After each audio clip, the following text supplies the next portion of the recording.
we were having a conversation. I said, nothing like spiritual wife is spiritual husband. He was saying, I know, don't you believe in my mouth? I said, God didn't create anybody underwater. So let the earth bring out of its kind. You don't have humans on that. Forget about Aquaman. Me, I like watching Aquaman.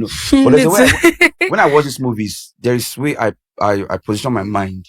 Yeah. Yes. And sometimes I watch this movie because sometimes you need to learn the scheme of the devil, the kind of lie he perpetrates in people's mind. Then I'll be listening to Bishop Wale Ajayi's tapes. I think there was the last one I listened when he said something. He said the believer cannot be under spiritual attack. If there's any spiritual attack, it's legalism, the law. Because the law is the spiritual forces against us. That is where the devil hangs on. No wonder the Bible called him the prince of rulers of darkness. The darkness there means the ignorance in the heart of man. Hello viewers, and it's your favorite girl, Kachi Celestine, and yes, welcome to my story with Kachi, powered by Rhythm Africa. And I have someone here with me named Mr. Sam Speaks. Yeah, thank you, Kachi. How are you? How are you doing? I'm fine. I'm glad to have you. Thank you for coming to the show. Thank you for giving this opportunity to be here with you too. That's amazing. Okay, so Mr. Sam Speaks, can you kindly briefly talk about yourself?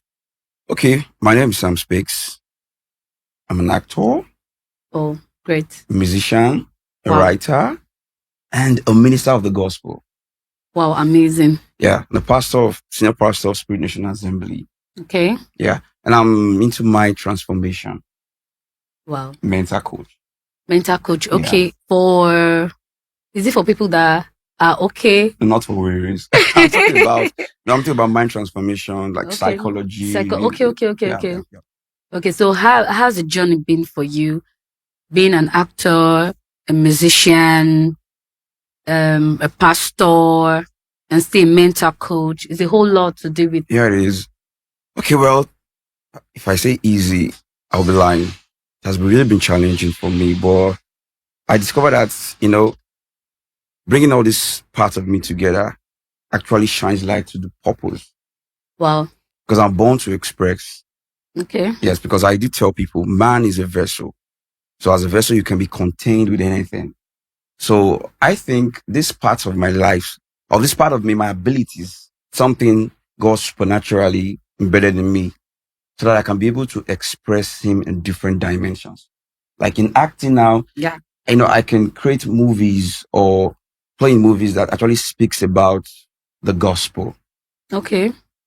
Then the everyday life, the challenge you go through in life. Mm-hmm. Music, same thing. I write songs about gospel songs, songs about relationship, finances, to inspire. Then writing, to write the gospel, write about life, relationship, finances. And these abilities have really helped me to discover myself. So I think I'll start off with when I was 13 years old. Okay. That was a really long time ago. And I think I was a shy person when I was small because I came from a family that book, work, was book. Everything. Yeah, so we don't really have this time to express ourselves. I think after some years, we know. So then I think there was a church we joined, mothers. You guys always pull us to churches, So I think I was born in Anglican. And so after a while, my mom joined the church and she just came to us, we found the church. The woman is very spiritual. And so we joined. So I think they were having their children's program at one time. And during all the day, I think that was July or something. Mm-hmm. And mom just said to me, you're in the house playing, just go join the children for their practice. So I went there and I was the biggest there. I was big. They were singing. I couldn't sing. I had a whack voice. Big, like, were you fat or you're huge? Tall. Are you tall now?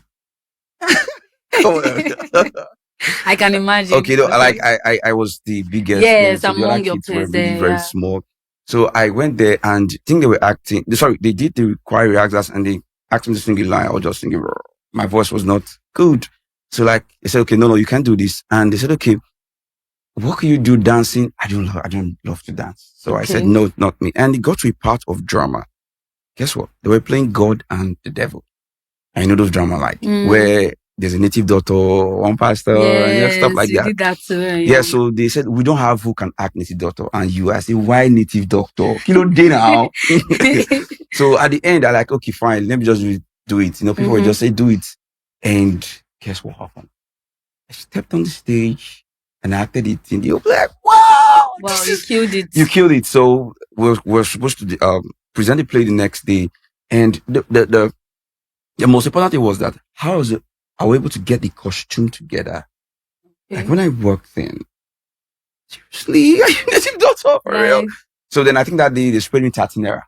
Way back. I was 13. That's a long time. I'm telling you, Tatinera. And it's a big money. Yeah, big money. And school show and all that stuff was taking care of bags and the other stuff. So from there, they were acting dramas. Then I think I also did the gospel part of it. They asked me to preach and I preached and I threw my suit at the altar. I was like, wow, in spirit. Yeah, I kind of entertained them. So I saw that part, I got into secondary school and I met a friend, started writing. A writing book. I think we formed the first Young African Writers Association of Nigeria for students. Yes. Which school? NC Demonstration Group of School. Here in Benin. Yeah, Benin. Yes, in Wagman Quarters. Yeah.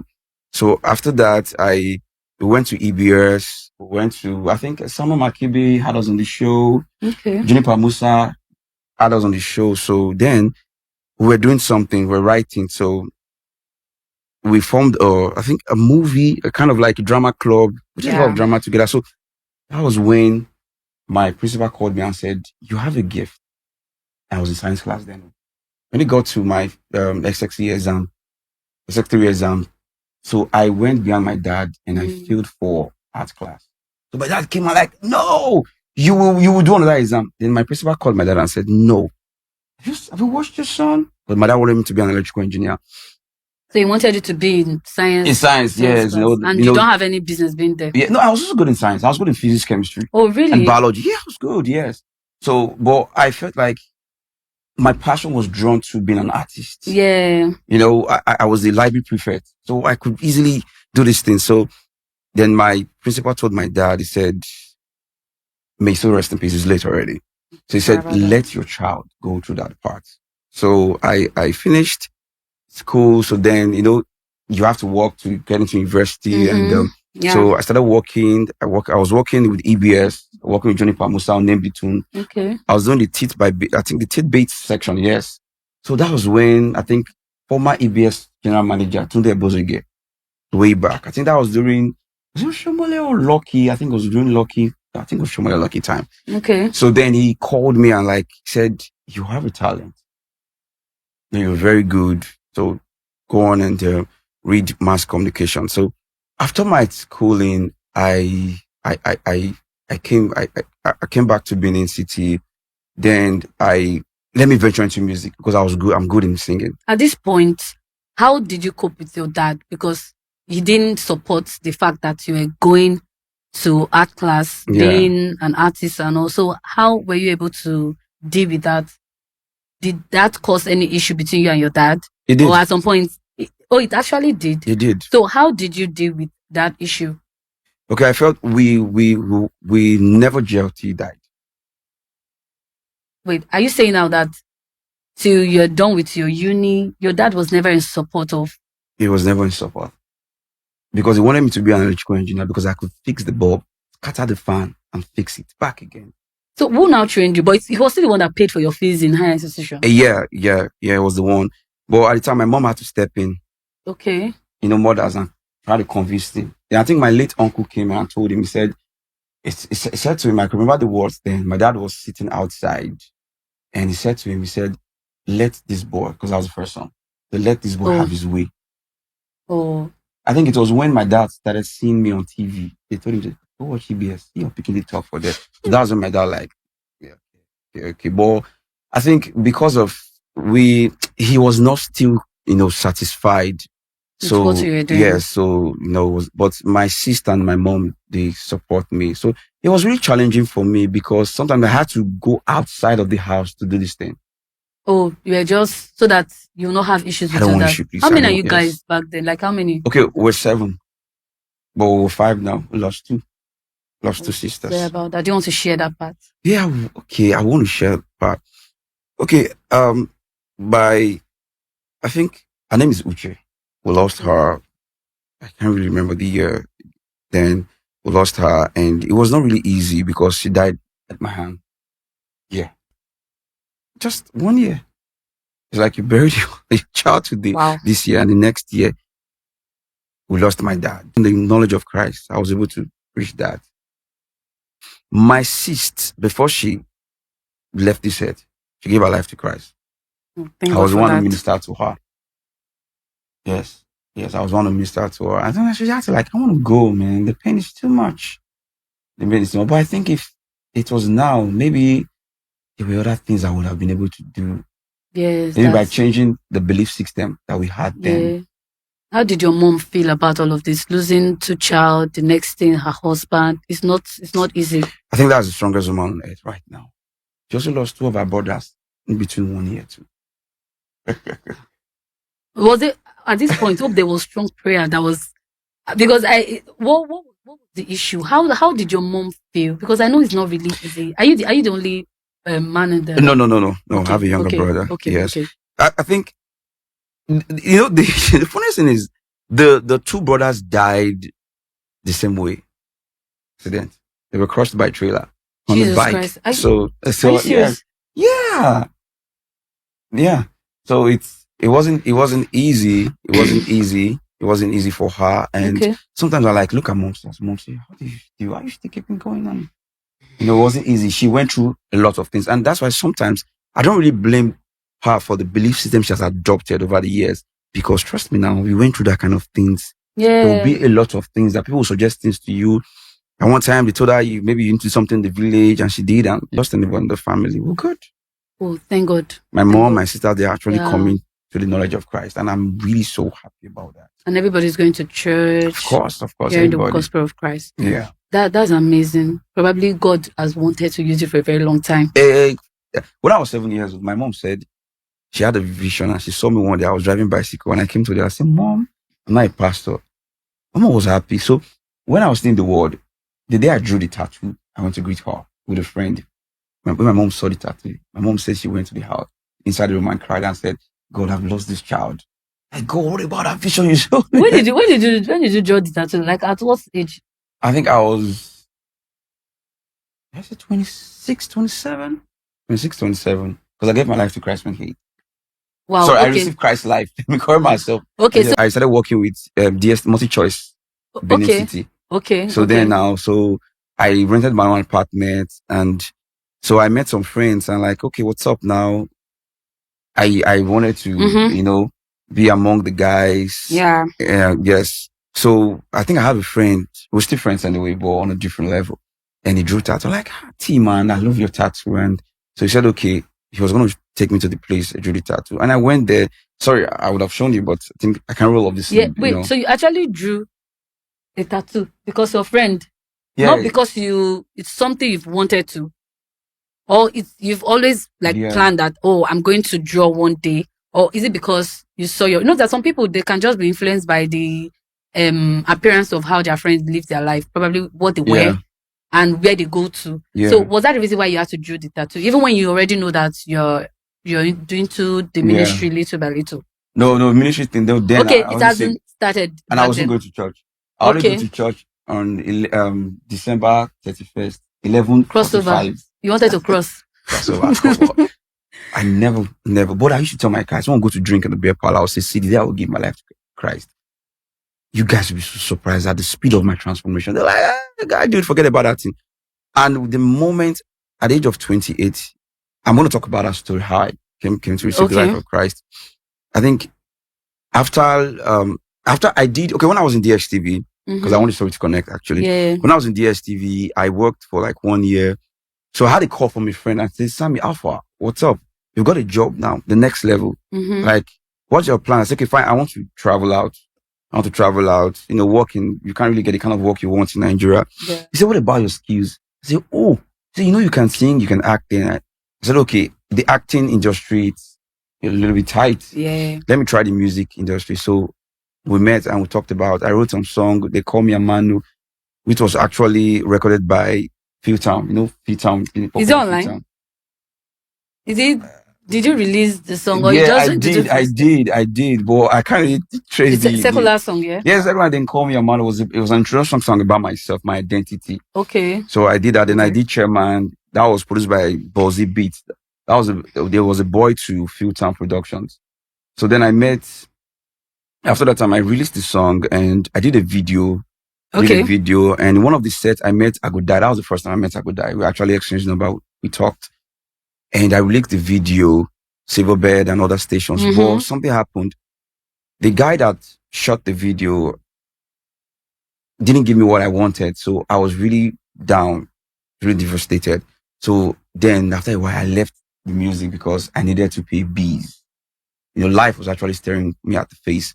So after that time, I worked in an hotel. So it was in the hotel I was serving. So there was some group of guys that came in and they were singing. Like, so as I was dropping the beer, I was dropping my lines, and the boss looked at me and said, "You can sing." And he said, then my supervisor was not around, so then I could actually do what I want to do. Yeah. And he said, "Come and drop the lines." So I was wearing white and black now, the normal hotel thing. I just rhymed. And so like, "You can sing, dude." I said, yes. Said, okay, we were trying to get artists to a record label.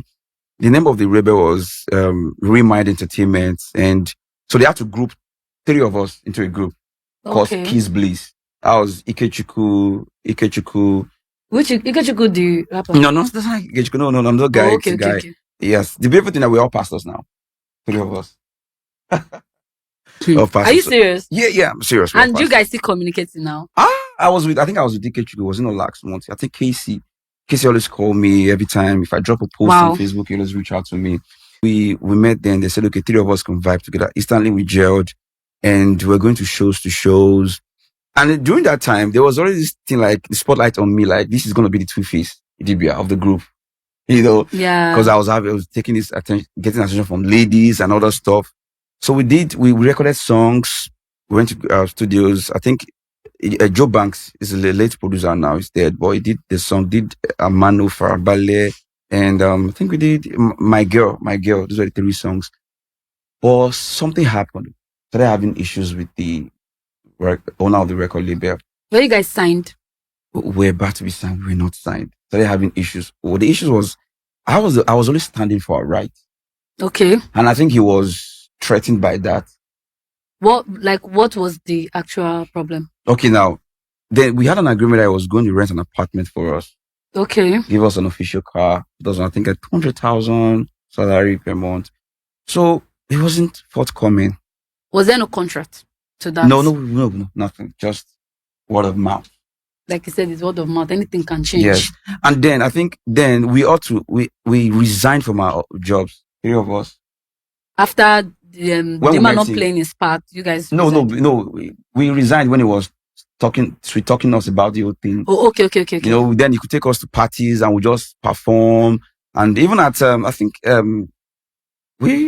performed at then Ignadion Summer of Benin party. Then Chudi K was around, performed along stage with us. Then performed there. So we're getting this vibe like it's gonna work out. To the point we even contacted Two-Face Idibia, contacted Terry G, ID Kabasa to produce our songs. So the big show. Seriously. So even one of our songs was used for a popular movie in Hollywood. Maurice Solomon, a lot of these actors were there. I remember the name of the movie. I can't seriously. Okay. I can't sorry about that. Because it's a long time. It's a long time, really. So, and as an experience, I didn't really want to remember to talk about that much. Yeah. So then he said, no, that we always insist on our right that we'll be rebellious. So I think that time it was Wandiko was raining now. So we actually he was trying to model the label after, was it Moit Records? No, before Moit Records, I think it was, when Don Jazzy and the band, the Jazzy came together, there was a record label. What's the name before Moit? I think that was, I really can't remember the record label. So we're modeling it like that, So at the time he said, no, then all the promises was not forthcoming. Then when we want to go to his house, he suddenly said, you can't see me. There was this thing and suddenly I think we had a serious fight. An argument that I just said things and I'm pulling out guys. Was there any money coming in aside the fact that it was meant to provide all of those? Even the record label, the songs we recorded, 3 songs. So like we're going to record a label, an album, but we had to do 3 songs first. to do a video for one, then promote. Okay. And as we, people start calling us for shows and knowing us, we can just release the album. Okay. So but after a while, even the songs, more than 200 are still with him.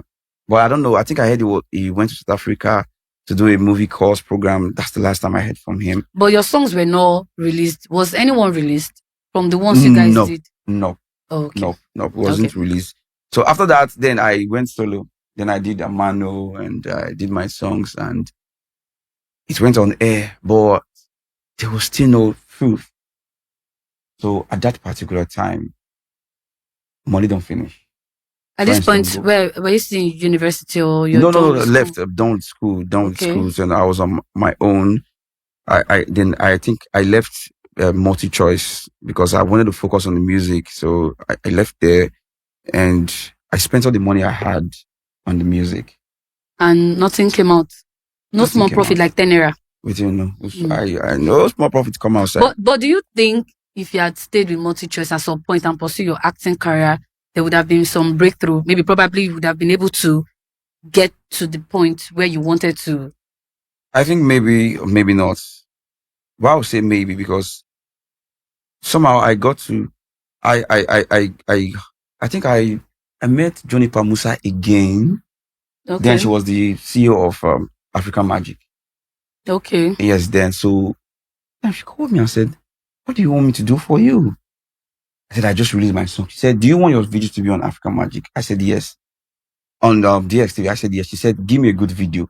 That was when the producer that shot my video just messed the whole thing. You didn't like it? Yes, didn't like it. So I couldn't reach.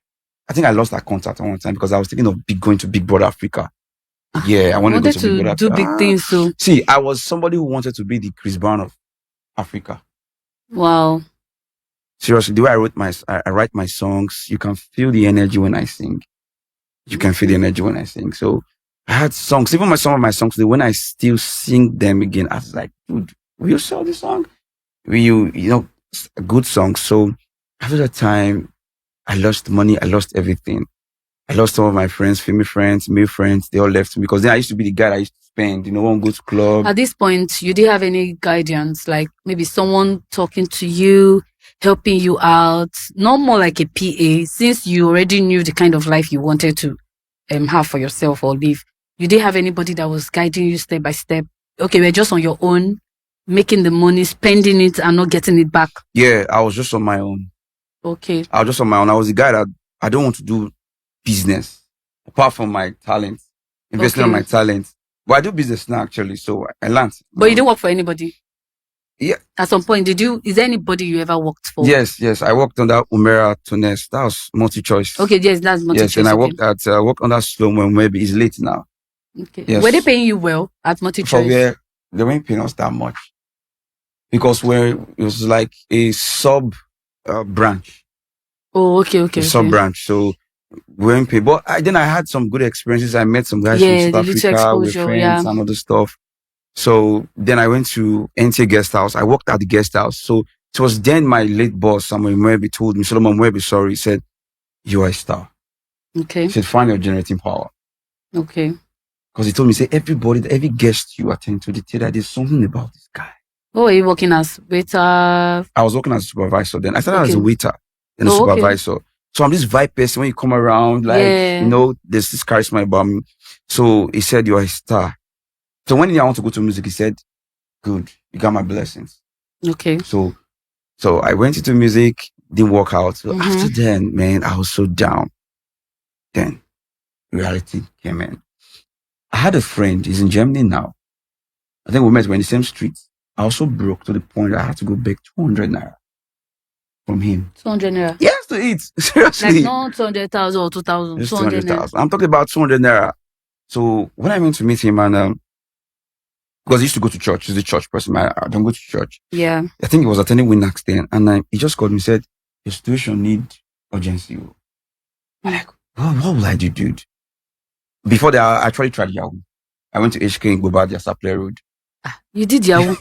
No, I didn't do it. I was trying to learn, So then I think my ex then, my girlfriend then told me, say, "Sammy, you're not cut out for this life." He said, "I know you." So you're not cut out for this life. So leave this place. So leave this place. This is not who you are. So I don't know where that word came from. I don't know, because she's not the same type of person. She said, she said, you're not this kind of person. She said, because you don't smoke, you don't drink, you don't womanize. So you say you choke yourself. So then the next day I just left. I went to meet mom, saying, Mom's like, went to the sport. I said, yes. So I started my grind then. And that particular day, when I went to go and meet him, he said, I want to introduce Christ to you. He said, I did hear about Christ. So he just spoke to me. After giving me, he didn't give me 200, he gave me food and gave me more money. And then I just went to my room and I knelt down. I was crying. I said, God, I know I've been running away from you. Yeah. Yeah. I said, I drop everything. And there's this sudden feeling I had, like a prodigal son, came back home. So then I came fine. I started going to church. Then I removed the earrings, stopped the sagging. Okay. I think before, what made me stop the sagging was, then I think I was going to redeem then. Yeah, reading actually really tried for me. They brought me close like a son, took care of me. They still do now, anyway. Mm-hmm. And I remember one day I was about going to Sunday service, and I sagged my jean to this place, and a voice spoke to me, say, "You are cute. I created you handsome naturally. So you don't need this thing." I just dropped the earring, and I put my trust. I said, "This is it." So I stopped wearing earrings. And you felt great. Yeah, I felt great. Yeah, I felt great. I felt free. So I went to church. Then, then I was serving. I wanted to serve. But then you already had the tattoo. Yes, I already had the tattoo now. Though I suffered a lot of condemnation. Seriously. Okay, tell us about it. What really happened after getting it? Yeah, after I got the tattoo. No, I wasn't persecuted then because I was in the world. Jesus said the world will love their own. But when I got saved, when I go out for evangelism, it was a problem. People would just shut their door at me. They don't want to listen to me. So that's the job. The worst man, you got tattoo, see this one. So it was really affecting me. Sometimes I would just go back, like I started wearing long sleeve. Okay. So that you'd be comfortable to preach the gospel. Then I met a pastor. Thank God for people who got brought to my life. This pastor told me that I was like a monk. Carry bolo. He said, if you carry punk, you go to a fire. Seriously, he said yes. Then I think we now started a fellowship. Me, I was not like assistant pastor then. And I think at one service, he brought out one thing. He said God gave him a vision of the end time. Don't do it. Even my tattoo then, it was like, this tattoo, which can cut your hand, all those things. Me there, I know if he cut my hand. So I think at the time, God brought a confusion between both of us because I was going crazy. What happened was, one time I went to meet him and he told me he was not around. 1 week, 2 weeks, 3 weeks. I'm like, what's happening? I called him. He told me, hey, I'm on the program. Then there was God brought someone come. His name is, God brought a pastor by Nosal Murray. Yeah, that man was really father to me. Even still father to me now. He was the one that brought me into the missionary work. Okay. So he said he now saw this guy. Because when he met me, he's like, this pastor. I said, okay, fine. So even I introduced him to the pastor, like, okay, fine. When he says the pastor saw him and asked him that, must you have to fast yourself out before God can hear you? So then that 3 weeks he was fasting. He didn't tell me. So when I now finally met him, this guy's head was like times 3. It was nothing. I said, Pastor, what's happening? So he told me that he was fasting too, like confused. So me at that time, I said, okay, since you are confused, me, I don't want to be confused. So I now left him. I went to Nosal Mori, who took me and taught me missionary work. That's how I started doing missionary work, started preaching. The first time I preached, if I preach one word, I was shy. Yeah. One of the Lord said, man, you into this stuff before. And the Lord said to me, he said, you were talking on stage before. Do it now. He said, okay, I put this gift in you for this work. So then, I just started preaching and I started going to villages. We're preaching, going to villages, during those times. But I was still feeling that there was something missing. Knowledge. Okay. True knowledge of Christ. So that's where I met Ebedami. Now, there was a day I was actually fasting. I said, God, I want to hear your voice on something. And I think I was fasting. I went to my uncle's house. So I said, okay, let me just go to my uncle's house. So he now said, will you eat? I said, no, I'm fasting. So, okay, no problem. Then he has this free to air. I was watching. Guess who preached? Joseph Prince. Talking about how you don't need to fast your way for God to hear you. That you already, if you're born of God, you already have this knowledge of God on the inside of you. Joseph Prince preached. I'm like, okay. Which church is that? No, this was a TV now. Okay. Joseph Prince, no Joseph Prince now. I don't even know Joseph Prince? No, I don't know him. Oh. But I'll check him out. Yeah, please check him out. Check him out. Yes. He was the one that wrote I think Belief System. He wrote a lot of books. Okay. Yes. Then the next person that preached was Joyce Meyer. Okay. Joyce Meyer preached and talked about the same thing. Then the last person that preached was Epidamina of Power City. Okay. Then after Epidamina, then I think Bewitching preached too. Crefodola preached. Then instantly, I told my uncle, say, save me, give me food. Sorry, I said, let me go take food myself. God has spoken to me. I was struggling with self-righteousness. Oh. It was affecting my relationship with God. I was feeling like my mistakes, God was counting against me. And there was a day I was studying, I said, God, I think I did something. And I was like, God, not again. He took me to Romans 5. Me, I didn't know what Romans 5 means.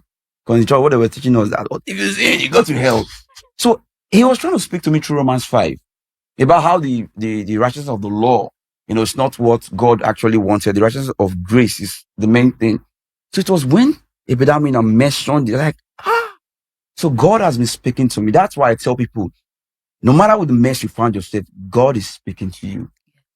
He is actually. Once you're born of God, you hear God's voice. But the issue we have is there's this voice of the world. When the time everybody's speaking, the world is speaking. So, but you already have this ability to hear God's voice. My sheep hear my voice. Yes. And he even said the stranger they will not follow. Yes. Why do we follow the strange voice? It's because we feel intimidated and we feel insecure. God hates us. God is going to kill us. If you do this thing, you die tomorrow. Yeah. So from then, immediately I renewed my mind. I took my phone. I downloaded all these ministers. I went to the YouTube channel. To download their message. I downloaded and I was eating. There was a time a guy said to me, I was posting my room.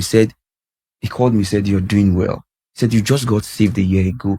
Me that has been in church for 10 years, the things you can do, the fruit of the Spirit coming out of you. He said, you do well. He said, I just want to encourage you. Then God brought a friend to me. We were praying together. And that's how I knew, okay, I was going to go into ministry. Then I was preaching freely. I was happy. And I noticed something about me. There was this audacity in me when I preached the gospel. You want to listen. Yes, boldness. Confidence. Yes. So after some time, I left. I think that was it 2017 or so? I left Redeem by God's direction. Then I was looking for a church. I tried Christ Embassy. I tried a lot of churches. I went to Church of God Mission. Which Redeem church were you going to? I was going to, I think it was regional parish at Okoro. Was it Okoro? Yeah, in Benin. Yeah, in Benin, yes. Okay. You grew up here. You were born and brought up here. But you guys are not from this state. So, no. Okay. So you mentioned the men of God that you've listened to, the ones that have preached the word to you. You've listened to them over time. You also mentioned Bishop Wale Ajayi. Yes, Bishop Wale Ajayi. Yeah. So is it Bishop Wale Ajayi of Church of God Mission? Yes, Miracle Center. Yeah. Okay. So what was your experience? Because you said you've heard him before. So where did you attend the church? Were you a church member, or it was like a father to you, or is like a pastor and friend that you listened to, you followed up and all? Okay. I think it's not really a father to me, but it was a mentor to me. Oh, that's amazing. It was a mentor to me. So, okay. Listening to Epidamina, they kind of preach same gospel. Okay. Reverend Naika. So, I think I saw, a friend told me that they are organizing the first School of Wisdom. Oh, wow. Reverend Craig Omoriton is coming. So I love him too. Okay. I love him too. So, I said, let me go there. So, when I went there, I was so impressed. Wow. I think I could remember, Bishop Ebb. Okay. I think there's something Bishop Ebb said actually, awakened something. He said, today Christians feel you shouldn't go into politics because he was on a different level. Mm-hmm. And I loved it. He said, Christians feel they shouldn't go into acting. He said, if we don't go there, who's going to be there? Because we're supposed to be lights, city upon a hill. Yes. You don't light a candle and put it under the table.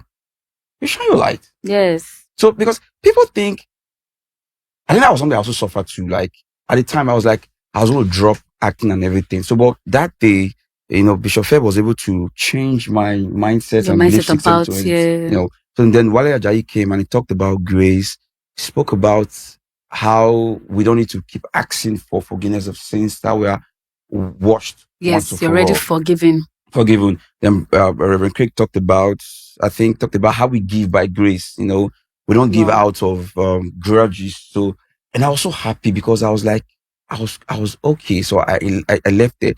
Then I'll be listening to Bishop Wale Ajayi's tapes. I think there was the last one I listened when he said something. He said the believer cannot be under spiritual attack. If there's any spiritual attack, it's legalism, the law. Because the law is the spiritual forces against us. That is where the devil hangs on. No wonder the Bible called him the prince of rulers of darkness. The darkness there means the ignorance in the heart of man. Okay. I think that's why 2 Corinthians said, if our gospel be hid, it is hid from those who the God of this world. The God there means the influencer of this system. The word means the belief system. Mm-hmm. It's from the word ions. It means a certain mindset or mental disposition. So when Wale Ajayi said that, like, wow, I went to my Bible and I saw the scripture. I was like, wow, I said, God bless Bishop. He said, the believer, you cannot be under any incantations and any charm, But the thing is that if you don't know this, like Paul said, not in everybody you have this knowledge. Yes. If you don't know this and you're afraid, the devil will use that against you. Yes. And it will mess with your mind. Exactly. Because you don't know anything. You're just there in the dark. Yeah. So it's going to mess with your mind. Yeah. I think I'll share something with you. There was a time I had a friend. I think that was one of the early miracles I had in ministry. Okay. I had a friend, one of the guys that we sang together. Okay. Maybe you have to edit out that name because this is not funny. Anyway, so I had a friend. So he one day called me, said, dude, I'm having issues. He was already married. I said, what's the problem? He said, I do have sex in the dreams. I said, okay. Sometimes I even moan and my wife, like, it's causing an issue. You know now they call spiritual wife. Spiritual wife, yes. Man, seriously. Thank God for light. And he said to me, he was just a guy, I was just laughing. He said, why you laugh now? He said, I've sowed seed, I've bought anointing oil, I've fasted. I said, dude, can we use our Bible? He said, yes. He said, let's go to Romans 6. And I took him through Romans 6, how he said, if you died with Christ, you're freed from sin. He said, if you were baptized in his death and burial, he said, likewise, you resurrect to the newness of life.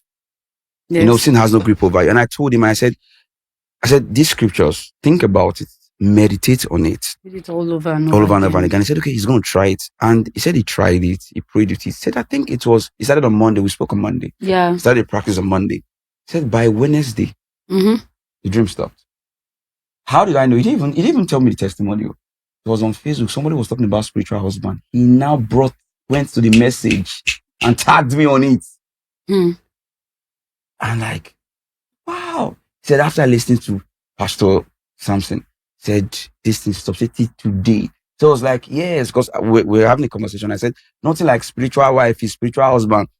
He was saying, I know, don't you believe in my mouth? I said, God didn't create anybody under water. So let the earth bring out of its kind. You don't have humans on that. Forget about Aquaman. Me, I like watching Aquaman. But when I watch these movies, there is way I position my mind. Yeah. Yes. And sometimes I watch this movie because sometimes you need to learn the scheme of the devil, the kind of lie he perpetrates in people's mind. Like when you watch vampire film, well, there's nothing like that. Your mind now, you just assume that once you hear crack, crack, crack behind you, there's somebody walking in your house. Exactly. It messes with your mind. But when you watch without feeling anything inside, you're just enjoying, but you're learning something. Yeah. You understand better. But then you start watching with things that will drag your attention to it. Yeah. You start imagining things that are not even real. Then when I watch movies, I'll be scared when I go to my bed. I'll be scared. I'll dream about these things. Well, it was when I got knowledge. I believe that these things are just imaginations. Exactly. I have to bring down these imaginations to the obedience of Christ. And it stopped.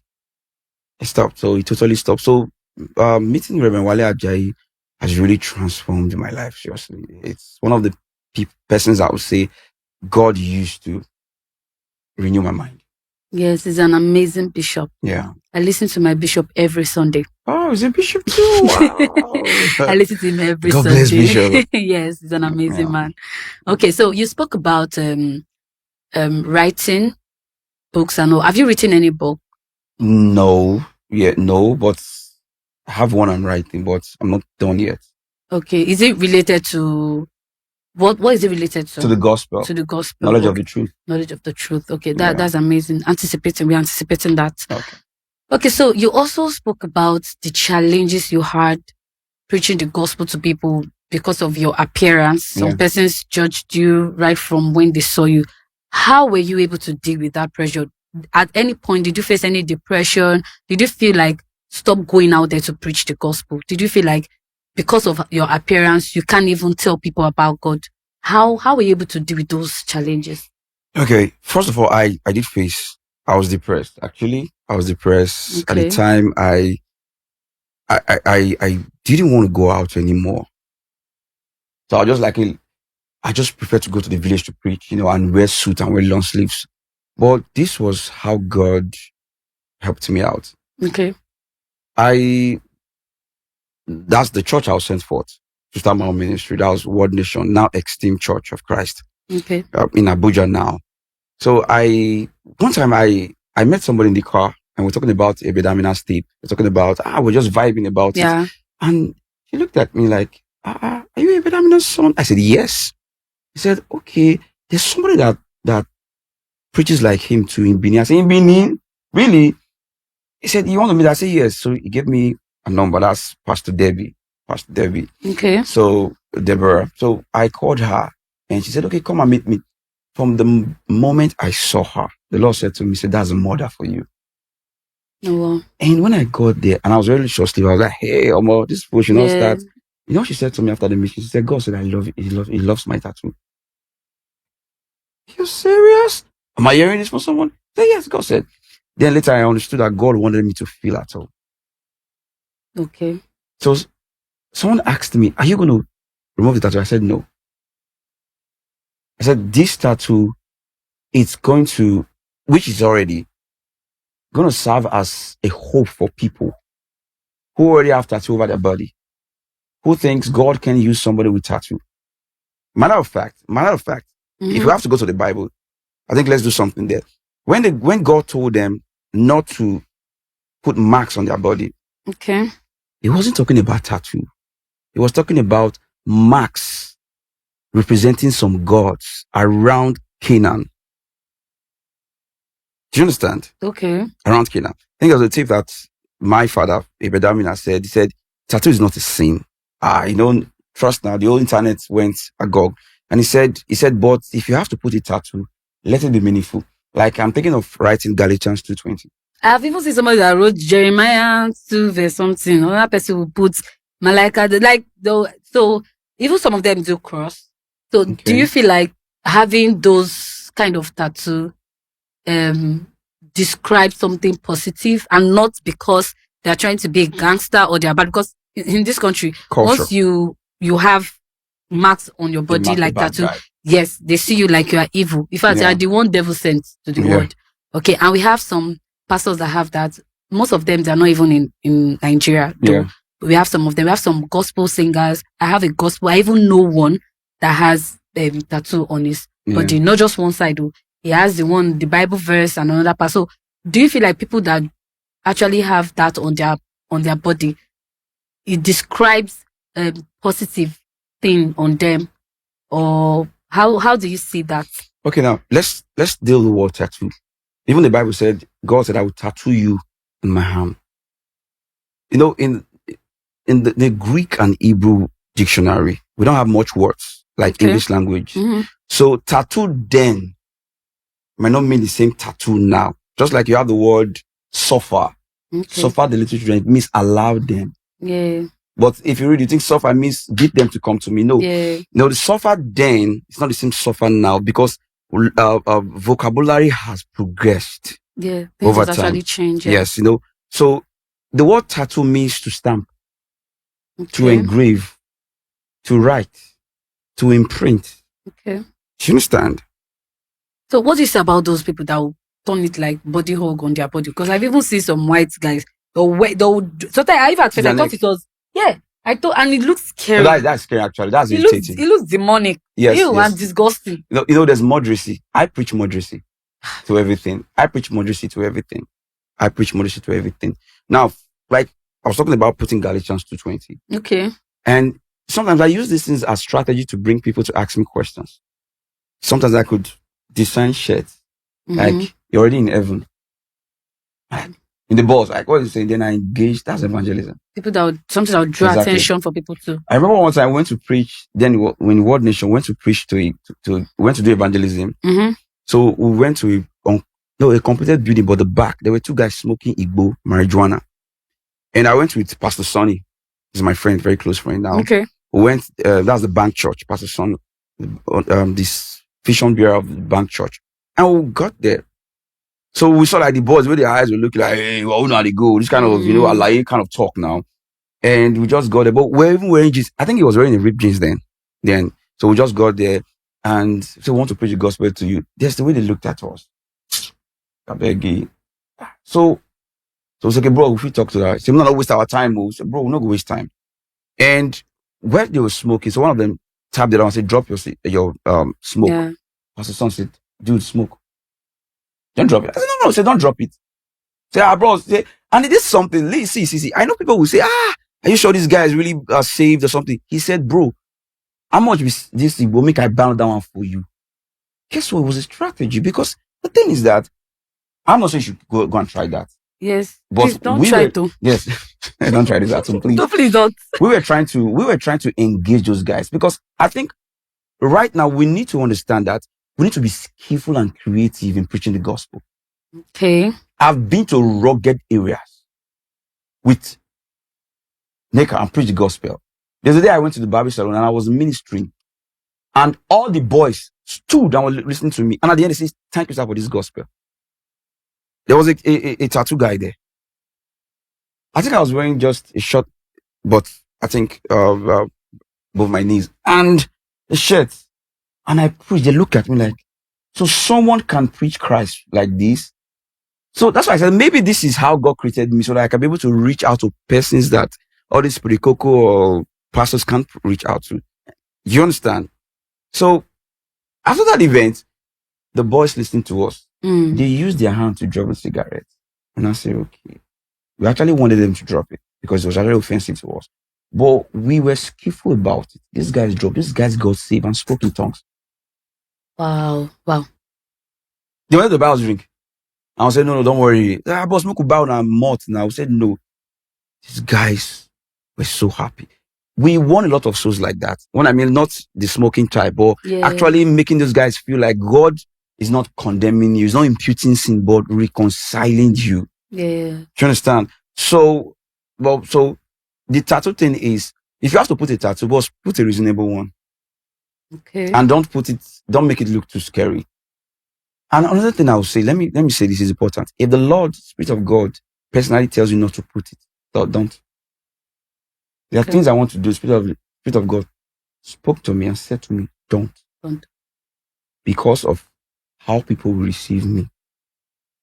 Because at that point you're a representative of God. Exactly. So you need to show who you are. Africa. In Christ. Yes. And Nigeria, particularly. Very, very important. Where they feel, once they get put eyelash on news, Mammy water picking. Do you understand? So if it tells you to stop, I love dreadlocks. I've had dreadlocks when I was doing music.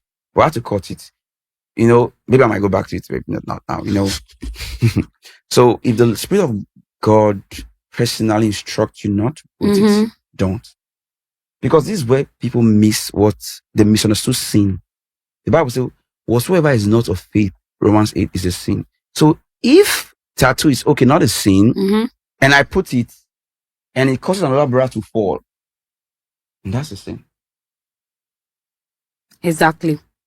Even if I'm free, but not something I expedient. To me, I shouldn't. It's not even about tattoo. There are lots of things, dressings. Yes. Sometimes you're going to preach in a place and you want to, wear your hair, and the Lord said, no, just go with your natural hair. But that's not a doctrine. Let me get it right. It's not a doctrine. But the Spirit of God can lead you in His own way because He knows the future. He sees ahead of you. Exactly. That's amazing. That's good to know. Okay, so you spoke about acting, and also, do you want to, as a pastor now? Yeah. That is full time, yeah, into the ministry full time. Well, I'll say, okay, not full time. It's actually not like a full time ministry. Okay, like yes, back to back. All right. So, do you want to still go into acting? Do you want to pursue your career as an actor? Do you have plans of going into acting, music, the things that you love doing even before now? So do you want to still do them, like the acting career, music career? What's the plan? Yeah, okay. Yeah, I want to go into it. Okay. And God wants me to go into it. Okay. I think there was one time I was listening to a podcast. I was actually praying about these things one time. And I think I met Pastor Todd, American pastor that has started, I think is the convener of this podcast, The Basement. I know Pastor Todd. Good. I know Pastor Todd. And he's a very disciplined pastor, disciplined pastor. When I listened to him, like, seriously? So there's something about me that connected. Okay. Even most guys, have you heard about listening to Pastor Todd? It looks like you're kind of charisma. And he also inspired me to start a podcast. Okay. So I co-host the podcast now called Rewire. Rewire podcast, yes. Rewire. Is it like ROEWIRE? Okay. Rewire. Okay. So I think the inspiration came from Romans 12 actually, yes. Be not conformed to this world, but be transformed by the renewing of your mind. So what we talk about, we bring guests, people to share their story too, and people with certain knowledge in an area, finance, business, to change people's belief systems. Because I think the first thing you must pay attention to is your beliefs.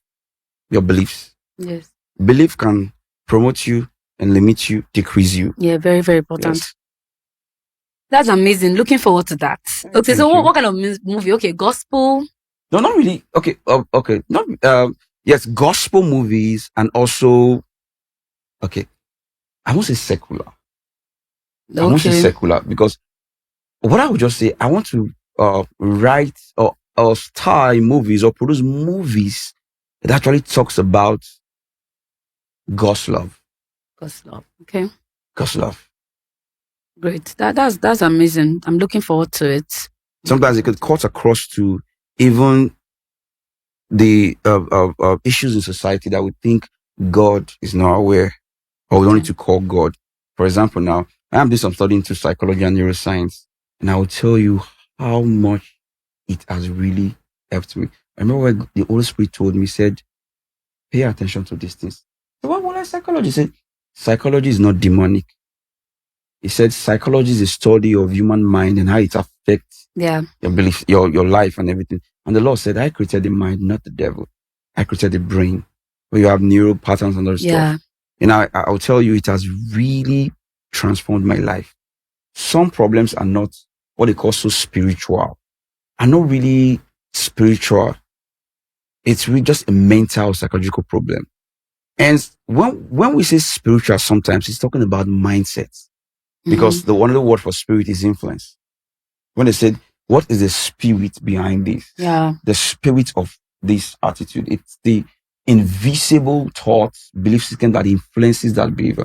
Because if you can think it, you keep thinking it, your brain's nerves that fires together, nerves that wires together, fires together. And what is a neurocircuit? Your body sends signals to the your brain sends signals to the body through chemicals, and it becomes a way of life. So there are some issues you don't pray out, you live out. If you live the behavior, if you lived to a character, you also need to live out the character.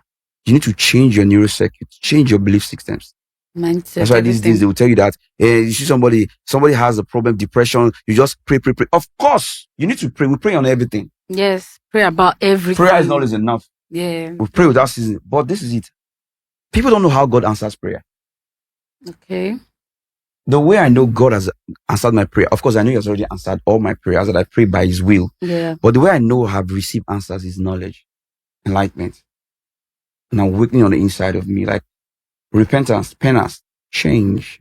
Mm-hmm. Do you understand? So, like, for example, you see a lady now, maybe you're 40, you're not married yet, men used to come to your life and they leave you, and you go to these pastors, these merchandise men who tell you that you need to sow seed, deliverance. Some are even sexually exploited. Mm-hmm. I know of one. A lady came to me and told me how she was sexually exploited by a pastor because she wanted to keep a relationship. So sometimes it's not that there's one rival man or something. It's just your habits, character. Mm. You want a good man, but you don't want to be good. That's bad. So you see, that's why sometimes it's not about when you pray, listening to the Spirit. Sometimes you tell me, go to YouTube, check this podcast, take this book, read it. That's answers. That's supernatural. Because there was no way I would have been able to come to that answer or solution. Okay, that's good. And you very much for sharing your experience from childhood, from your uni days, and to now. And now you're now a pastor. Thank you for sharing the part where you told us of your experience as someone that tried to even, at some point, he wanted to even do Yahoo, but God held him close. Yeah. You know that song now? Hold me close. Yes, very close. Yes. So, and thank you so much. I think I've actually learned something from the things you've said. And I know the viewers out there, they'll also gain and also learn something from one or two that you've said. Thank you for coming to my story with Kachi. You're welcome. We are glad to have you. I don't know. You said you sing, right? Yeah, I do. But you don't go. They don't tell me to sing. Seriously, I don't want to go there. I don't want to take to sing. Me, I want you to do freestyle. No, it's freestyle. You know, freestyle. I can do do re, that kind of freestyle. Is it because No, it's not because I sing. Nobody knows that I sing. You are the one on the show. You told us already that you can't sing. No, you have to do. You've caught me here, right? Yes, so you have to do. See, for you coming, I know you're not just a pastor. You're also talented. You're a star, and I'm glad that God has brought you to light, and you've also discovered that there are things that you can do. You can give more to the people out there. So one of the things I want you to share to my viewers is to sing for us. How many pastors have you seen that used to sing all the time?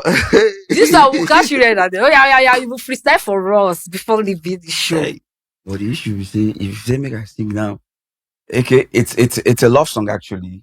No, that's fine. Okay, no problem. That's fine. No problem. It was written to someone in the past. Okay. In the past. Okay. Is it someone you lost or?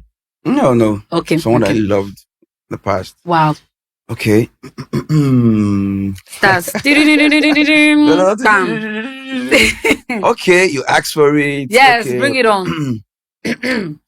I just want your name, baby Kilo Rukure. Only Jacka Shere if a girl. Come on. Baby shine like the star. I just want your name. Ooh. Your name. Yes. Okay. Wow, I love that freestyle. Yeah. Girl, I love your name. Tell me what's your name, Tell me girl. Look, baby, you want my baby. Wow. Yeah, I will collect this line from you. Okay. This one I'll sing. Anywhere did they just invite me for? I'll say yes, you come, my backup. You come and entertain you guys. Yes. Come on. What's up? My baby girl, you see me? Come on. I will sing for you. Correct. Oh, thank you so much. Sam Speak. Thank you, Fabi. So my viewers, you've seen and you've heard, and I want you guys to follow us on our YouTube channel, Redeem Africa. I want you guys to follow us on Instagram, TikTok, Facebook, in fact, everywhere on social media. We are always active, and it's your favorite girl, Kachi Celestine. And thank you very much, and have a good day. Mwah! Love you guys.